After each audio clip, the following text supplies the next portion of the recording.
Because when you're a millennial, you promise to do extravagant yet trivial things to bring a sense of narrative purpose to your life. Harry Brewis, XOXO Festival 2019. The Daily Grind, Chapter 177. When Deb looked back at the trajectory of her life, she got this weird sense of perspective. Because in retrospect, she could see clearly where every decision had spiraled out of control into some kind of twisting mess of consequences and outcomes. But at the time, none of those decisions ever felt like she was doing anything at all. Getting a summer job to desperately try to cover the costs of textbooks for her next year of med school, for example, had led to, well, everything. Being kidnapped, held prisoner by an inhuman monster, used as a living router, and then being rescued, meeting James and the others, learning her family had forgotten her and her school records didn't exist, going back into the dungeon, getting good at going back into the dungeon, helping people, healing people, learning, growing, meeting her partner, somehow being the most qualified medical practitioner in the building, ending up in charge of things in this particular bit of hospital in this particular weird basement. Now she could see she could have just said no when the interviewer asked her if she wanted the job. Maybe have saved herself a lot of scars. Deb idly rubbed at one of the scars on her left arm as she had that thought, a long white line courtesy of a knife strike from one of the status quo agents. What would she say if offered the chance to change that one answer? The idle question made her give a sardonic smile to the paperwork she was doing. It wasn't much of a question, really. For all the chaos and confusion and pain and hardship, she had found herself at home here. A sibilant utterance drifted out from one of the rooms down here in their temporary infirmary. Deb looked up as the hiss continued, and then slid out from behind her desk with a practiced motion. She moved with the kind of quick yet unhurried efficiency that she had learned to master in her time as an RN, a handful of steps letting her reach the door to Texture of Barkdust's room rapidly. Deb's glance took in a lot of information about the Camerconda lying spread out on the bed in quick order. For one thing, she'd unplugged her speaker rig somehow. The IV was still properly set, but the bag was emptier than it should have been, which Deb noted for the future. Maybe Camerconda blood moved faster. That sounded stupid, but it also sounded exactly like the kind of thing that Officium Mundi would cook up. The feverish serpent had also rolled such that her upper half was draped off the side of the bed, long tongue lolling toward the floor. In theory, Deb knew the floors were clean. In practice, she did not want anyone licking them. She suppressed any kind of sigh that she might have wanted to make, and moved to get Texture of Barkdust back up onto the bed. "Come on," she murmured softly through her mask to the sick Camerconda as she knelt to slide her arms under Texture's upper body. "Let's get you comfortable." Texture of Barkdust hissed at her, a sputtering noise that Deb thought sounded a little too dry. For a brief second, as the Camerconda rolled in her grip, Deb felt her body completely freeze, all motion ripped away for a split second before her limbs began responding again with a small jerk. It was a feeling she was familiar with, but she didn't chastise Texture. The girl was sick enough, she didn't need extra problems now. Deb calmly replaced the IV bag, recorded the time and Texture of Barkdust's temperature and breathing rate. Camercondas didn't exactly have a heartbeat, or at least not one that Deb knew how to measure yet, which made the fact they had blood at all incredibly suspicious. She made sure the cold pack was placed where Texture could roll onto it if she needed to. The Camerconda was getting better, far faster than a human with the flu would, actually, which made Deb suspect this was either a different illness, even though the test kit had returned a positive for flu antigens, or that Camerconda biology interacted with Earth pathogens differently. Or both. Almost certainly both. Though it was obvious how this particular affliction could kill an untreated Camerconda, her temperature had spiked early in an environment like the office, where Camercondas didn't really drink, and certainly didn't have access to ice. A fever like that would have been lethal to pretty much anything. Still, even if this version of the flu was something that couldn't jump to humans, she still went through the process of disposing of her mask and gloves, scrubbing her hands down thoroughly. No sense taking risks, even if she was one of the people that had the purple orb that reduced infection time. Actually, Texture of Barkdust was one of the people who had the purple orb that reduced infection time. Maybe that was why she was getting over it faster. Now, Deb allowed herself to sigh, out of earshot of her patient. A day and a half of someone being feverish and belligerent was enough to strain the nerves, especially when they were someone you knew. Deb had practical experience distancing herself from patients, but not when they were people who personally mattered to her. Still, Texture of Bark Dust was recovering. That was good. It looked like she was going to pull through, and that was good enough right now. The same, Deb thought with a frown as she checked through the window of the other room, couldn't be said of her other patient. Alana had come by a couple of times to check on the creature, but Deb had turned her away after Texture was quarantined here as a precaution. The quarantine rooms they used as hospital beds now served a double purpose, as the strange sewer creation Alana had brought back was kept isolated. It was, Deb thought with a shake of her head, a lot like the rat roaches. A painful mix of what looked like a crow and a wasp, feathers that seemed more like they were stabbed into flesh than growing out of it. Bright red infected lines where skin and exoskeleton met, shattered stingers and broken bones, a body that wasn't designed to do much more than cause damage to an enemy and then die. The creature was sedated while Deb had its blood tested. Wounds bandaged as well as they could manage, comfort chased after. They weren't doing well, honestly, and Deb wasn't sure if this one would recover. Arush and Kika were broken creatures, but they were built to hurt and keep hurting. This thing was built to kill and die. Deb wasn't really going to just let that happen, but she just didn't know enough. Not really. Deb settled back in at her desk and pulled over to her the small plastic case that Anesh had brought down for her earlier this morning. Popping it open, she looked again at the row of yellow orbs inside. 4 of them, all copies of things she'd been looking for. She'd been busy. She hadn't gone into the office this week to wrench out its secrets from beige claws, but someone else had come through for her. Plus .3 skill ranks, biology, mammals. Plus .8 skill ranks, anatomy, reptiles, snakes. Plus 1 skill rank, medical, surgery, brain. Plus 1 skill rank, therapy, physical, massage. The former nurse in training sucked in a slow breath as she took in the new information that was running through her head. A few hours on Wikipedia and 6 years' worth of high-intensity college courses all at once flooding her mind. Normally, skill orbs didn't do that. You had to be paying attention to realize what you had now gotten the ability to pay attention to. But Deb knew what she was looking for. She was thinking about it. She was paying attention. She closed her eyes and sat back, rapidly rotating through things she knew, mixing them with things that she had learned the hard way, slowly folding the cheat of the skill orbs into her constantly expanding foundation of skills relevant to being a healer of the living. Annoyingly, she rediscovered, snakes had little in common with cameroncondas.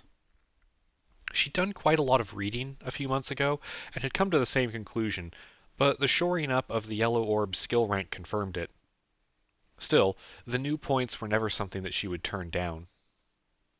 In fact, far from wanting to turn them down at all, Deb found she wanted more. The thought was one she had been struggling with for a while now, and was part of why she had found herself busy on the last few Officium Mundi delves. For all that James said it was perfectly safe and that the orbs weren't something that they had found any problems with, Deb wasn't completely convinced. There was something, always in the back of her head, that warned her about this, warned her not to get too deep. Because while she wasn't experiencing any symptoms, she was concerned that compulsion might be a real thing. Not an addiction, but just a need. Where was the line, exactly, between needing to know more to be good at your job and just wanting to feel the rush of an encyclopedia's worth of knowledge flooding you, sticking with you, becoming part of you without any effort? Deb didn't know. Hell, maybe she should have just left the small case shut, left the orbs alone. Deb's train of thought was interrupted by her phone buzzing. Shaking off the grim worry she was carrying, she slid her fingers across the smartphone screen and answered with an easy, "Hello?" "You've got to stop asking me for weird favors, girl," a beleaguered woman's voice came back. "Hey, Soph. Deb tried to keep the grin out of her voice. It wasn't that hard. She was pretty tired. It doesn't count as a favor if I'm paying you. You should start paying me then, Sophia replied. I had this whole gossip thing going on about how my boyfriend had an interview at a place that I guess has teleporters, and you know what he tells me when he gets home? I do, yes, Deb said, scratching a note on the back of a torn envelope that at least one of their interviewees was bad at keeping secrets. Yeah, I bet you do.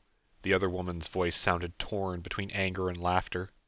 You know, you were way less weird when you were an intern in training. Soph. Deb's voice was strained as she massaged her forehead. Are you going to waste your whole break on this? She took a shot in the dark on speeding up the conversation. There was a half-second of pause before one of the last people from her old life who remembered her, even tangentially, replied. No. She sounded disappointed. All right, fine. I asked around. I think I can get you an in with the tech. The whole hospital is crammed, but it's not like anyone needs more x-rays than normal. There was another, almost imperceptible pause. Hey, why do you need secret x-rays anyway? Sophia asked her old coworker. You got an alien you're taking care of or something? Secret is less important than secure, Deb answered without thinking. And they aren't an alien, they're from Earth. Technically. Girl, please, you cannot just fucking say that. Where and when am I meeting the tech? Deb asked with a sigh, listening as Soph gave her a name and the time that the guy had lunch every day. Thanks, I owe you one, she said after getting the information. She could almost hear the other woman shrug. Yeah, don't sweat it. But also, hey, yeah? Can I see the alien? I'll talk to you later, Soph, Deb said, ignoring the "No, wait!" from the nurse on the other end of the line as she hung up. Okay, she muttered to herself, pulling up the orders chat server and firing off a message in the Requests for Help channel. Needed, later today, 2 people to help transport via telepad a sedated patient to hospital x-ray. Must be comfortable wearing armor. Message for details. Deb rapidly sent the message as the chime on the quarantine area's door went off, leaving out details to drag herself up onto her sore feet and go check who or what was demanding more of her attention. The who, in this case, was Anne, supported by another member of Response, still in her own armor and bleeding from a messy-looking gash on her forehead. The what was, well, the bleeding, Deb assumed. She admitted them rapidly, making sure the door to Texture's room was closed and sealed, and the 2 humans had masks on for safety. All right, what happened? She asked, pulling up a chair for Anne to settle into. I fell down some stairs, Anne said woozily. She fell down some stairs after somebody shot her, her Response teammate said. Bullet deflected, but she hit her head on the way down. Deb snapped on a pair of disposable gloves and started pulling Anne's hair back out of the gash, wiping away blood with a wet towel to see how bad it was. It was... well, it could be worse, but head wounds always bled worse than anything else. The cut was over her right eye, and the night kept flinching as a thin trickle of blood would drip down into her vision. Deb pressed the towel down and instructed Anne to hold it in place. This is going to need stitches, she said, popping open one of the cabinets to gather what she needed. Why didn't Nick close this up? Deb asked, suddenly realizing this was the first Response injury that she had had in a while. He's out with another team, the new guy told her. No one else has an authority that can do the medico thing yet. Deb nodded, looking around for a place to set down the suture, tape, and other tools that she had grabbed. Eventually she cleared off part of her own desk and got help dragging Anne's chair over to nearby it. She knew, in her heart, that she would have to sanitize this all extensively later, but right now she was focused on the patient and the injury, and on the fact they didn't have enough rooms down here. She moved quickly, hands that had only mild practical experience doing this being guided by a dozen overlapping skill ranks. Deb let the compassion resonance that she had guide her work, easily picking out when Anne's winces and hisses of pain were needed to make the proper repair to her body, and when to use them as guides on when to ease off. It took her 3 minutes. It almost took her longer to get the bandage adhesive to smooth out properly. After directing the other response aspirant to get Anne somewhere where she could sit or lay down and to make sure she drank something, Deb waited for the door to close again and then let her shoulders sag. She still had to clean all this up. She needed more staff here. Hell, she needed to be staff. She didn't want to be in charge. Or maybe she could get Reed to make the hospital space bigger. They were doing some cool stuff with orange totems, right? Maybe another 20 rooms down here, some real equipment, copy of Vitals monitor a dozen times, get an actual pharmacy. Deb was getting ahead of herself. She had blood to clean up, and a tech to meet about giving a giant wasp an x-ray.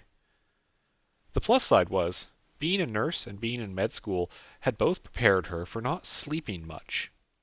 So she was good on that front, at least. For now.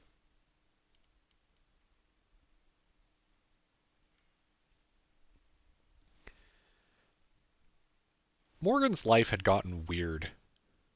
Weird in a good way, he supposed. He didn't have to live with his dad anymore. He had reliable food. Nobody had hit him in a long time. He'd actually been able to sleep without nightmares for one night last week, which was a big improvement. His best friend was an artificial magical life form who had technically killed his mom, which was something. He didn't know what, but it fucking for sure was something. His other best friend, aside from Color of Dawn, was Liz, who was mostly only his friend because they had survived a few of the same things, but that was kind of enough. He lived in the basement of a converted office building. One of the basements.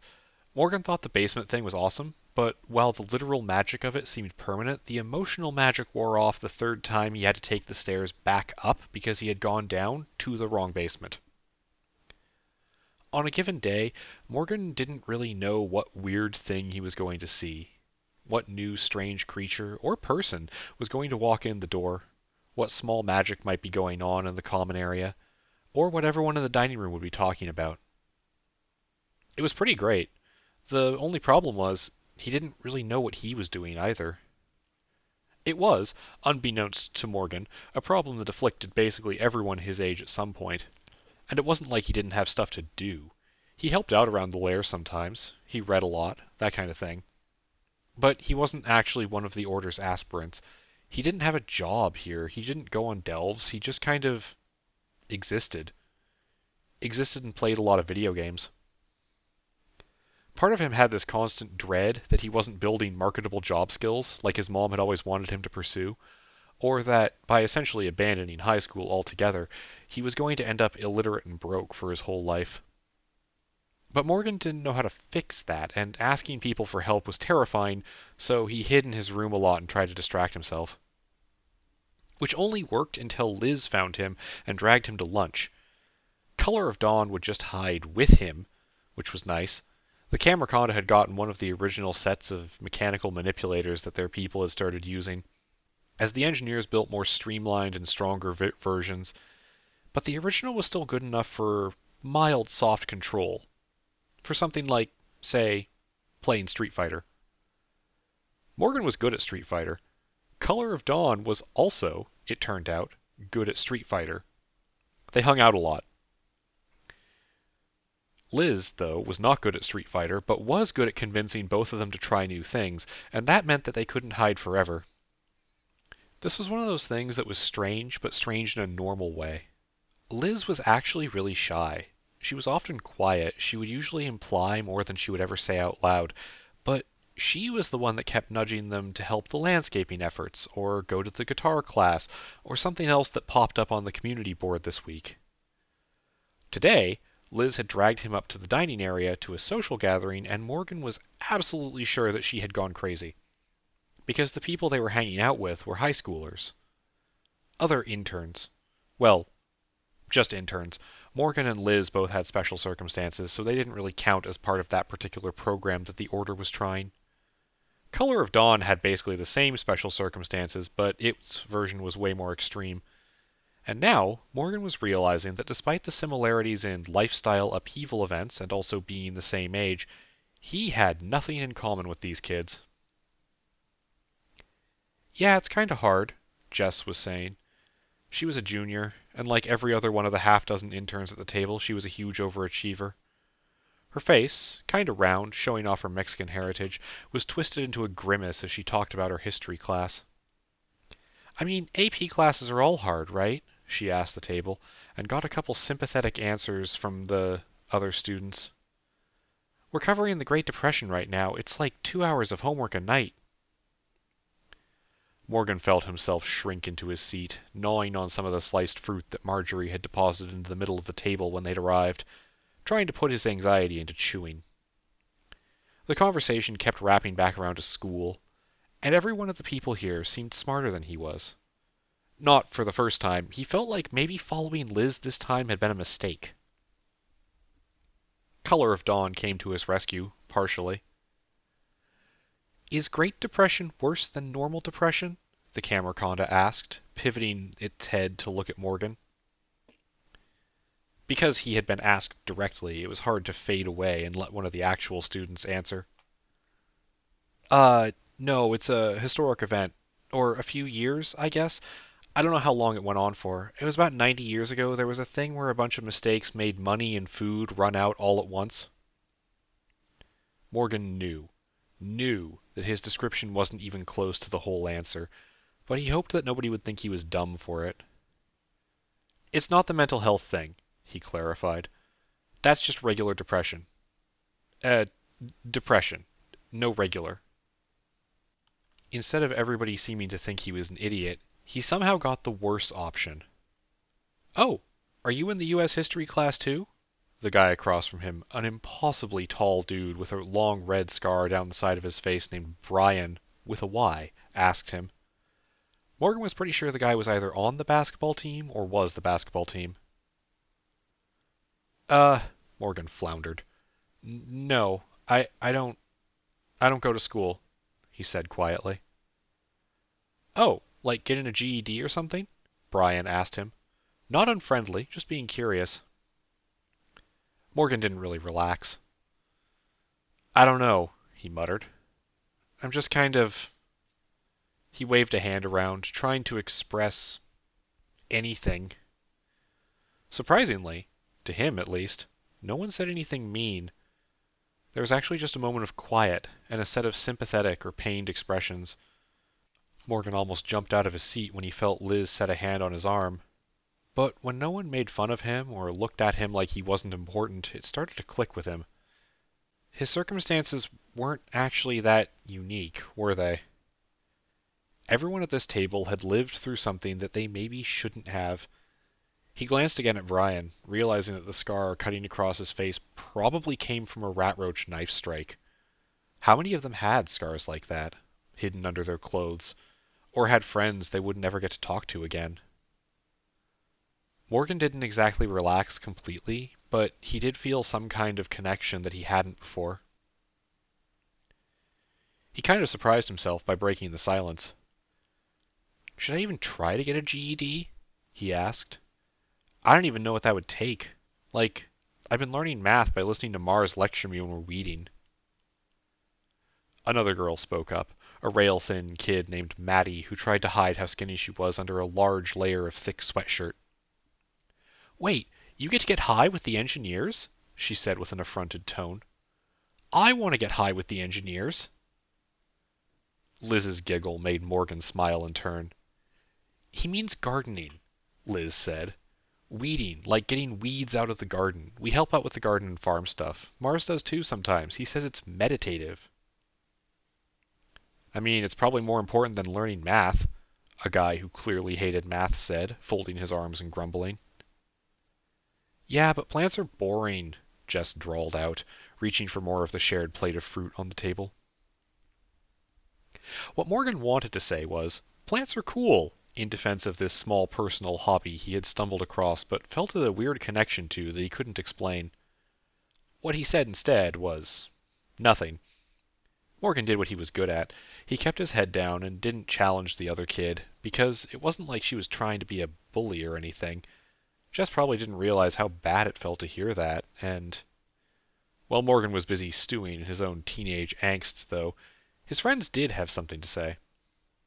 Hey, plants are cool, Liz said, the cocoon of shyness around her shredding away as she catapulted herself to her friend's defense. Yes, Color of Dawn agreed, with a bob of its head. Your world's plants are beautiful, and most of them do not try to kill you. They are cool. Morgan flushed crimson, but felt a swell of confidence in his chest and spoke up for himself. Uh, Rufus actually has some of the non-killing plants from your world, too, he told Color of Dawn. They're sweet. He lets me help trim them sometimes. The Skitterer grows them here? On purpose? Color of Dawn jolted upright. If you're not growing them on purpose, they're weeds. Evan, one of the other interns who hadn't said anything yet, chimed in. Morgan rolled his eyes. That's why the rainforest is dying, he snarked. The conversation kept going, eventually looping back to complaining about school or parents or whatever, and Morgan didn't have much to add to those parts. But he no longer felt excluded exactly. Not anymore. He mostly just sat quietly, feeling himself get more familiar with these people, but he didn't feel like he wasn't supposed to be here. One thing he noticed, that he was certain Color of Dawn spotted too, was how often the other kids gave the Camerconda looks. They all seemed right on the cusp of asking questions of the non-human at the table, but no one ever crossed the line. At one point, he leaned over and muttered to his friend, If you want to leave, we can. I think Liz will just let us go at this point. It is fine, Color of Dawn murmured back, volume of their speakers pitched low. Just a reminder that I am different. I hear you. Just let me know, okay? Morgan tried to reassure his friend. Tap me or something. Color of Dawn hummed back, and he leaned back and tried to catch up on the conversation, catching a smile from Liz as he did so, though Morgan wasn't really sure why. The interns were, for all their shared trauma, still a fairly excited group. A half hour of chatter and friendly complaining, blended with sharing what they'd been involved in with the Order, all flowed together to Morgan until, eventually, inevitably, someone made it awkward. Saw one of them around the other day. Maddie stressed the word, her face like a storm. I don't know what the fuck anyone is thinking. Everyone at the table seemed to get what she was talking about instantly, except Morgan, who looked over at Liz, who had a similar confused expression. Them? He asked, puzzled. One of the rats. Brian's voice was... well, it wasn't really a growl. It was what a kid trying to emulate what somebody tough thought a growl was sounded like. Are you... Liz's voice was uncertain, and she looked to Morgan before turning back to everybody else, like she was trying to make sure she had social backup at the table. Do you mean a rush? She asked. It has a name? Maddie sounded somehow angrier at that. Morgan frowned, speaking up defensively, a little angrily. Yeah, he does. People are allowed to have names, he said. Maybe not his best work. Why are you so mad? He asked. How do we even know it isn't the one that hurt me? Brian demanded. They're monsters. You can just read the entries for that place. They're just monsters. His hands were like claws on his arms, like he was trying to avoid rubbing at the scar on his face. Jess, tone uncertain, added, I mean, we don't know that for sure. The Order's trying to help them, I guess, but it's still creepy seeing one walk around. Something about the whole conversation topic set Morgan on edge, but unfortunately he hadn't yet mastered the art of taking a step back and analyzing things when he was mid-conversation. Instead, he just felt like there was something wrong here, and he couldn't pin down what. He opened his mouth to say something, not knowing what he should say, when he got cut off. Yes, Color of Dawn said. Things from dungeons are disturbing. The Camerconda stated in its mechanical voice, letting the sentence stand on its own as it leaned itself over the table to pluck a slice of apple off the rapidly emptying tray. Jess backpedaled rapidly. That's different. The rats killed people. Color of Dawn killed someone. It took Morgan a second to realize that the asshole who had said that out loud was him. The Camerconda twitched, freezing up like it had been hit by its own gaze. Doesn't matter, though, Morgan continued, desperately trying to keep his voice from breaking. Still my friend, and it's dumb. It's just dumb to be afraid of a whole species because some of them got used as weapons. You're not helping anyone. A week ago, Morgan had talked to James about it. His therapist had recommended it because James had the closest thing to a similar experience, and he had a question for the Order's leader. How do you not hate someone for something they did? James knew what he was actually asking, though, and after a long and winding tangent about crime statistics, he had finally gotten to a point. It wasn't fair. But fair wasn't the point. The point was to build a better world, and sometimes that meant you had to let go. To not blame someone even though it felt right, because it wasn't going to help you or them. It wasn't going to solve a problem. Being angry could feel good, but being angry wasn't going to make things better.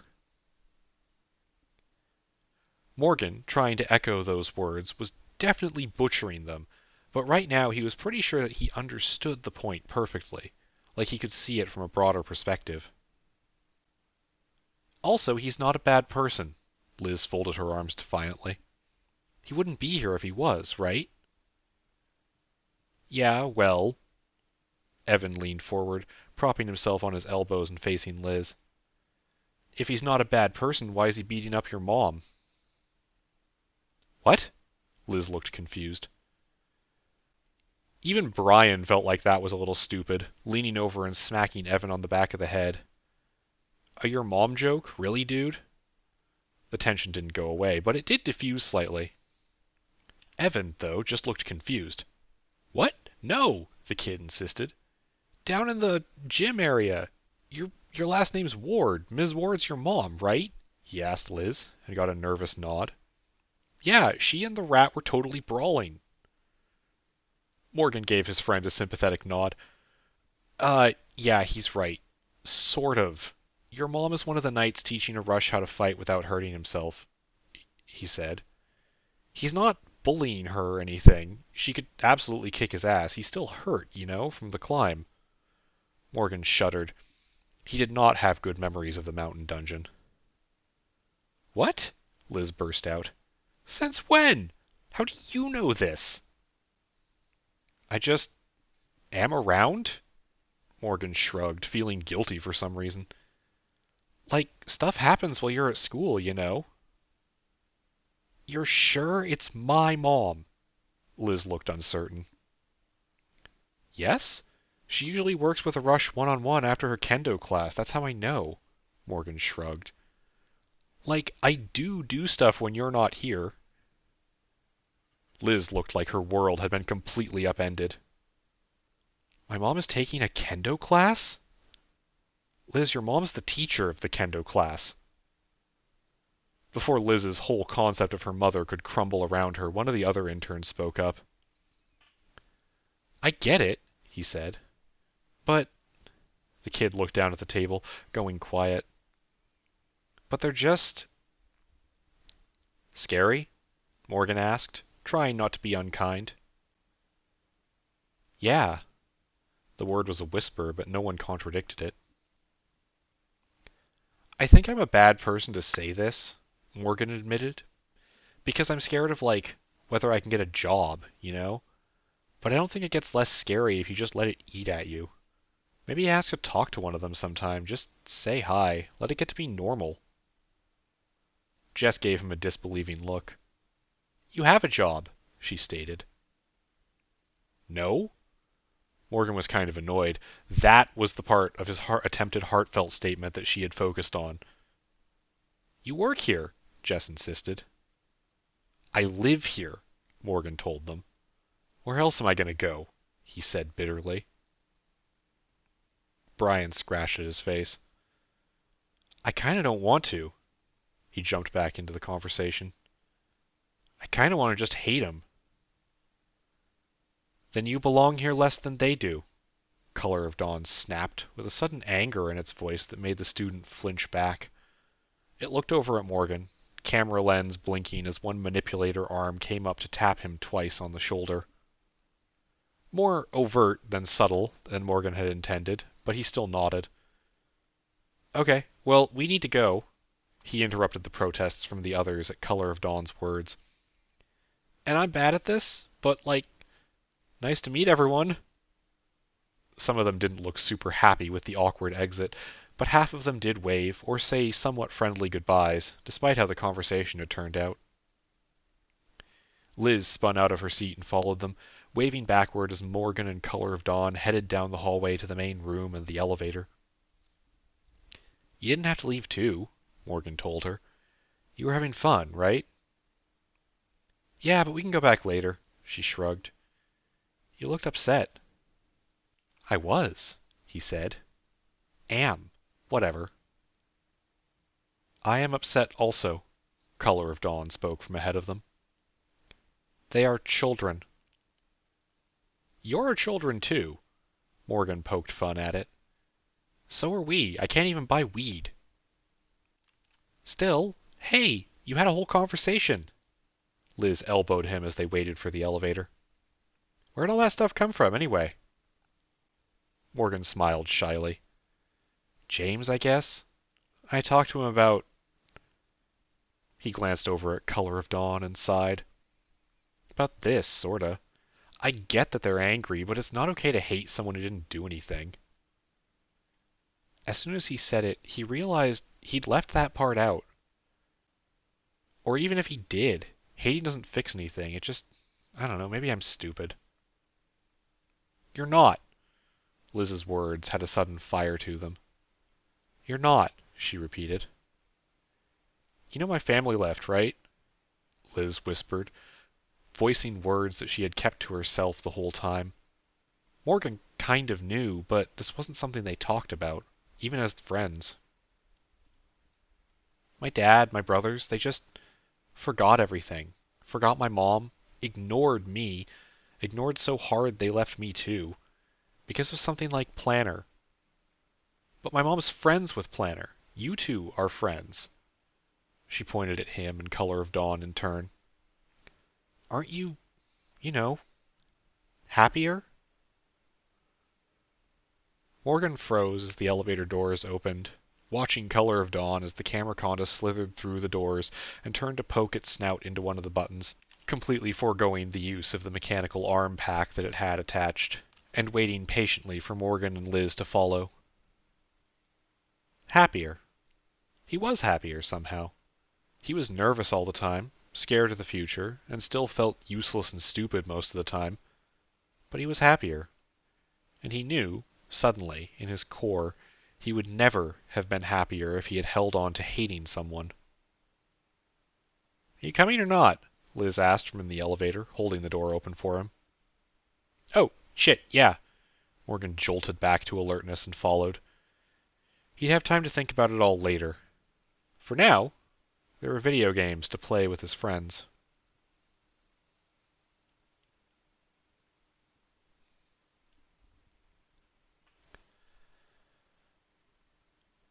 Okay, thanks. Miles suppressed a groan as he spoke into his cell phone. Yeah, I'll let him know. Have fun. He hung up and let the groan out now that JP wasn't within earshot. Which was kind of funny because he was currently occupying JP's office in his boss's absence. He put office in air quotes because it was actually just one of the larger rooms at the Red Lion, the only hotel in this city that was still standing, and the building that they were operating reclamation efforts out of these days. Miles said they a lot, but he wasn't really a part of this effort.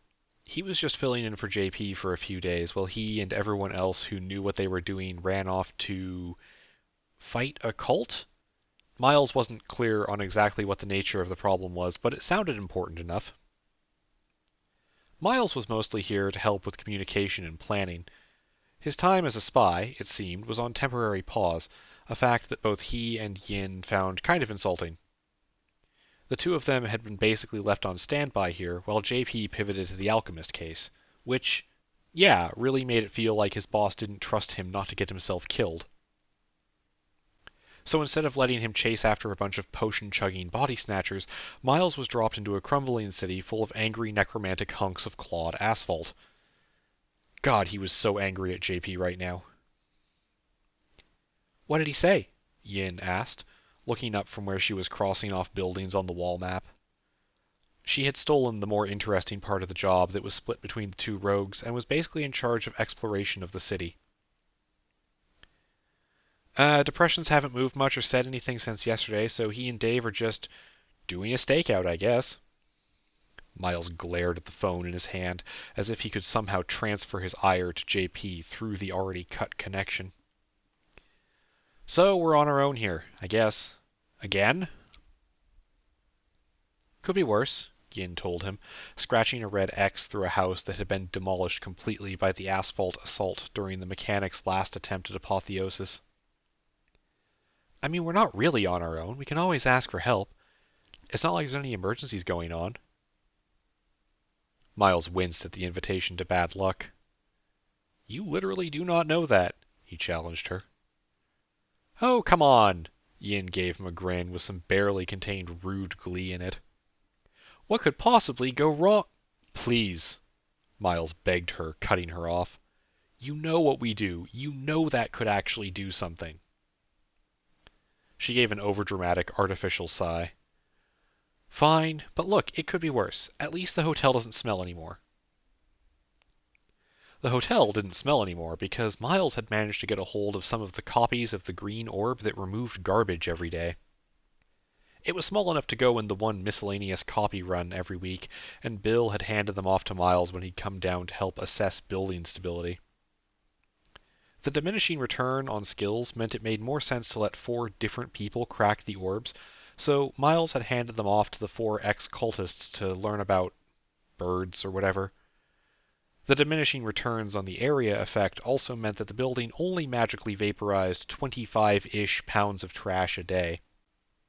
But it had been a few days already, and the smell had apparently gone out with the random gross things in the various room garbage cans, and especially all the rotting food in the commercial kitchen. It doesn't smell anymore, no, Miles agreed. Anyway, we're here for at least a week, probably, so do you wanna, trade off on the exploration? Nope. Yin jumped back into the conversation. I like this part. Yeah, I know, I do too. Miles rolled his eyes, pacing back and forth next to the hotel bed that had been shoved over into the corner of the room. I want to do the exploring thing for once. Jesus, am I really going to say this? I'm tired of spying on wizards and running comms all the time. He realized how stupid that sounded. I never get to actually do the fun urban exploration shit. I like urban exploration. Miles tended to keep things like his personal tastes to himself a lot of the time. But here, with just another rogue around, he let his guard down for a minute. Christ, Yin, I joined a magical secret order. I didn't do it to be whatever this is. Talk to James about it, the girl shrugged casually. Get on a delve team or something. Oh, did you see the update on the server last night? Rogue Armory got a new toy. Next time Bill comes down, he'll have a purple for us. For you, Miles commented, checking his phone for messages from the currently deployed team. The city had pretty bad cell service, what with how a psycho with a mace had demolished the local cell towers. The Order had technically gotten one working again, barely, and only because Camille hadn't been thorough about her job, which was enough for them to make iffy calls, but it still left Miles constantly paranoid about communication with the exploration teams, even if they mostly tended to use radios. For us? Yin rebutted. You'll like it. Chat says it gives improved manual dexterity. You know, for... She waggled her eyebrows and fingers at him suggestively. Miles completely ignored the innuendo. Nice, have fun with that, he said. I'm going to go check in on everyone before the teams rotate out. You're looting Kroger tonight, right? And everything in that little strip mall around it? I'm exploring, not looting. Looting isn't ladylike. Also, yes. Also, hey, get back here! Yin scrambled over a chair, launching herself toward the door after Miles as she pursued him. Have you not been using the armory orbs? She demanded. Miles shrugged as he made his way to the elevator, before remembering that this building's elevator had a bad case of being stabbed with spikes full of asphalt, and sighing his way toward the stairs. No, he said tentatively, before reaffirming it. No. You work for a magical secret order. The thing you just said. Christ, she accused him. Yeah, I don't have magic. Weird world, huh? Voice echoing off the bare concrete of the damaged stairwell, Miles had to admit he was kind of enjoying this. He got why JP did this kind of cryptic bullshit thing now. It was fun. Hey, are Rush and Kika back, or are they still lounging around the lair? I'm not sure if they're, working here. Lair. Also, why? Well, I mean, because they're refugees, not employees, right? Miles gave her a fake, confused look over his shoulder. Oh, you mean the orbs. It's for the old gun. What? Miles sighed as he shouldered one of the fire doors open with a metal ka-chunk. He hated doing the explanations. Hell, he didn't really like talking to people. Yin was friendly enough, but Miles just liked working alone, and this was kind of why. I'm an experiment Nate's running, he said. The old gun and Lloyd, both of them did this thing where they sort of knew what magic was. Lloyd? Yin interrupted. We're not playing this game. Miles shook his head. The point is, they can sense magic, or something like it. Maybe. So, if you want someone to run surveillance on things like that, you need someone with no magic, Yin finished as she realized. Oh, buddy. She moved in suddenly to hug Miles. That's so sucky, I'm sorry. He dodged the hug. There was part of him that wanted to let her know that the amount of catch-up magic he had been promised far outstripped what he was giving up, and that patience was something he was also very good at. But Miles had decided he was more or less done sharing his personal life for now. Also, Miles was not a hug person. Lots of stuff had changed in his life, but he wasn't quite to hugging yet. Though, if there was one thing that was really nice about working for the Order, it was that no one ever made him feel pressured like he had to get hugged. That had been an alarmingly common problem in his past, now that he could see the contrast. Except Yin. He ducked Yin's second attempt at physical affection and pivoted with the move he had been drilled on to move in for a tackle. Except he executed the tackle away from Yin and hopped lightly, gaining distance. All right, well, nice talking to you, Miles stated dryly, like he hadn't just executed the perfect dodge, heading toward the common room where everyone tended to gather. Go check your stuff for tonight. I'll let you know if Nate comes up with a job that's actually for us. He waved at her over his shoulder. Yin just flipped him off, doing a little loping stride as she made her way out the side door of the hotel, heading for the garage where they had stashed everything. Still, Miles noted that the girl was 100% alert. Her head made small twitches as she scanned the area for any of the necrodes that might have wandered close in. There were too many of those. Miles didn't dwell on it. He didn't have time to dwell. He'd been cursed for not being fast enough to get assigned to one of the rogue teams that were hijacking traffic cams or trying to blackmail FBI subdirectors, and now, unfortunately, he had to deal with people. The people here were used to JP, so Miles fell easily into mimicking his boss as he entered the open meeting hall. A deep breath and he let the persona slide over him. Easy smile, hands in pockets, don't slouch but don't march either. Eye contact and snarky encouragement. That was JP's entire oeuvre. Miles could copy that. He could do this. Kirk and Dorothy were sitting by themselves, reading printouts of the Order's operations manual and taking notes. Dorothy, hair going gray a lot faster these days, looked like she was prepared to set the whole binder on fire with just raw irritation. Kirk looked like he was prepared to treat everything in there as a vacation destination. Miles gave them a friendly greeting, being upfront about just checking in, not wanting to waste their time. They were both ready to go for tonight.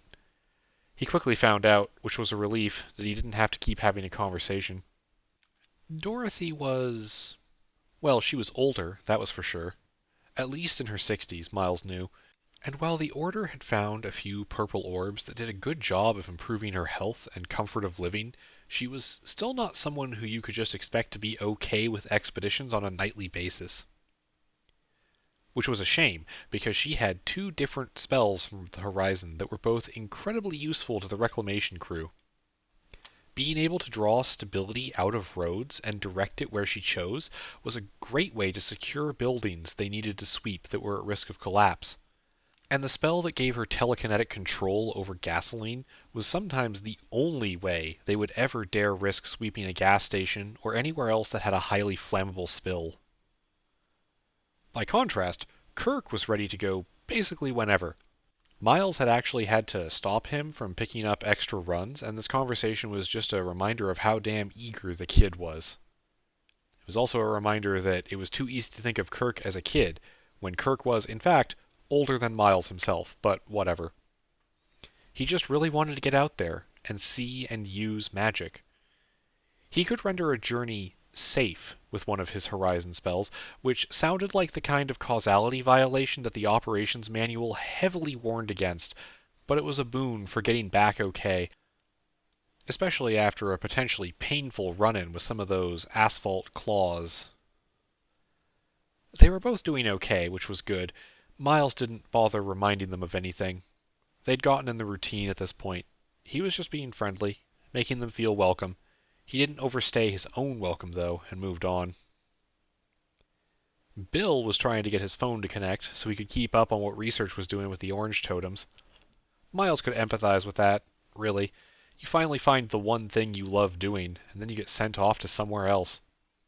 And it wasn't that either of them hated having actual jobs to do, but they were both itching to get back to their personal, real work. Bill got it, and he knew Miles did too. Miles let the older man talk about his kid's school play for a bit before politely moving on. Myriad Shining Stars was new here. She looked kind of out of place, because most Camercondas did, no matter where they were, but also when they came down to Taunton for the first time as well. Miles thought it was because it was the first time they realized just how big the world was. Not just one city, but several. Dozens. Hundreds. He made sure she was settling in okay, let her talk as often as he could, and got just loud enough in his replies about her interests to drag in one of the other Order members who was lounging around and killing time in the area. He left the two of them to talk about astronomy and how clear the sky was here, and moved off with a grin. This had become part of his own routine. Make sure everyone was okay. Make sure everyone had what they needed to have, and knew what they needed to know. It was called leadership or something.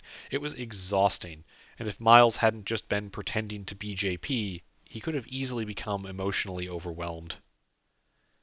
When he found himself with free time of his own, he took advantage of being in control of the building and climbed up to the roof. The hotel certainly wasn't the tallest structure in the world, but it was enough that he could look out over a good chunk of nearby city.